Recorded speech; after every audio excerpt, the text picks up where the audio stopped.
Okay, so I'm going to give you a demonstration on how to do a one-point perspective. And as I said, there are other videos I'm going to give you links to that you can watch as well. You're going to wind up with something as simple as this, or you can do something a little more complicated like this, or something super complicated like this. It's all up to you. Simple is fine, if that's what you can do. First thing you're going to need is an eraser, a ruler, and a pencil and paper. You start out by making a horizontal line and a dot in the middle of it. And then you draw some light lines crisscrossing from it, and they can go like this. On the PowerPoint, I explain where this comes from and how people use it. Right now, I'm just going to show you how it's done. So you make a few random long diagonals going through it. All right? The next thing you want to do is work with your horizontals and your verticals. So I'm going to start out with the vertical, and I'm going to randomly choose these two lines. Okay? I'm going to move back, and I'm going to choose these two lines. So far I have a bunch of diagonals and these two verticals. Now, I am going to choose, I'm always going to work off of the diagonal lines. So now I'm going to make, my diagonal lines are always going to be coming from the center, like this. I'm going to darken that. I'm going to darken the bottom line. And you see what starts to happen is this shape right here. Now I'm going to make a horizontal and make sure it's parallel to the edge of the picture frame. I'm going to do this. I'm going to make a horizontal on the bottom, and then another straight parallel to the picture frame, vertical. Voila, I have a building drawn correctly in perspective, one-point perspective. Pretty cool. Now, you can get as fancy as you want.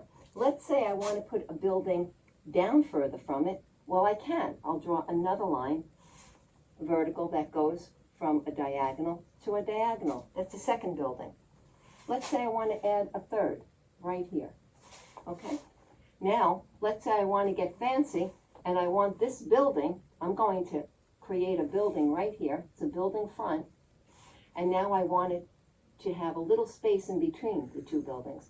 There I go back with my horizontal, make sure it's totally parallel to the picture plane, and I have that there, and I have this right there. And now I have two buildings done in perfect perspective. So you can get as simple or as complicated as you want.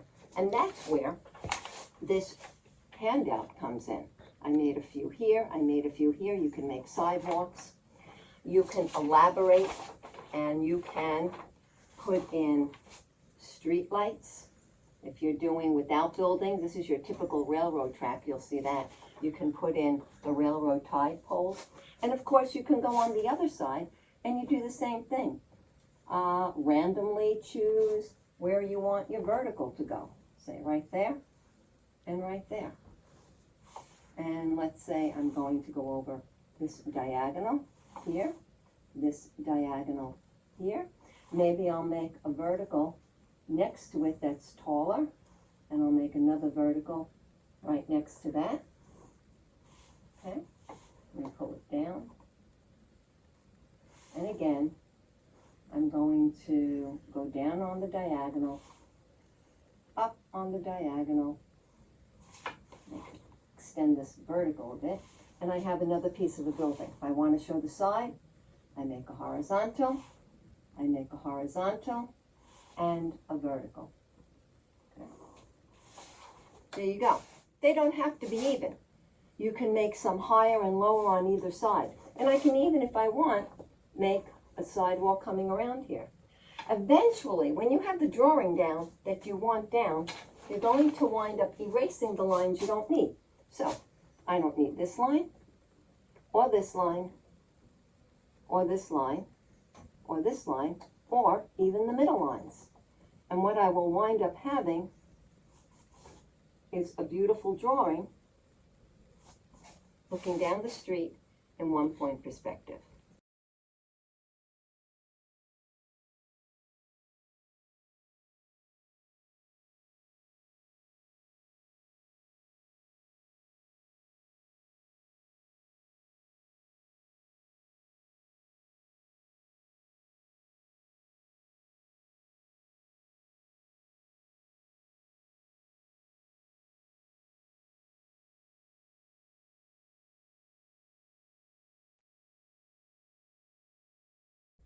Okay, so as you see, I've been having a little fun with this. What I also want to mention to you is when you have items receding in the distance, like these lights, they're going to get smaller naturally because they're on their converging diagonal lines. They're also going to get lighter and thinner. See, this one is thicker than that one in the background.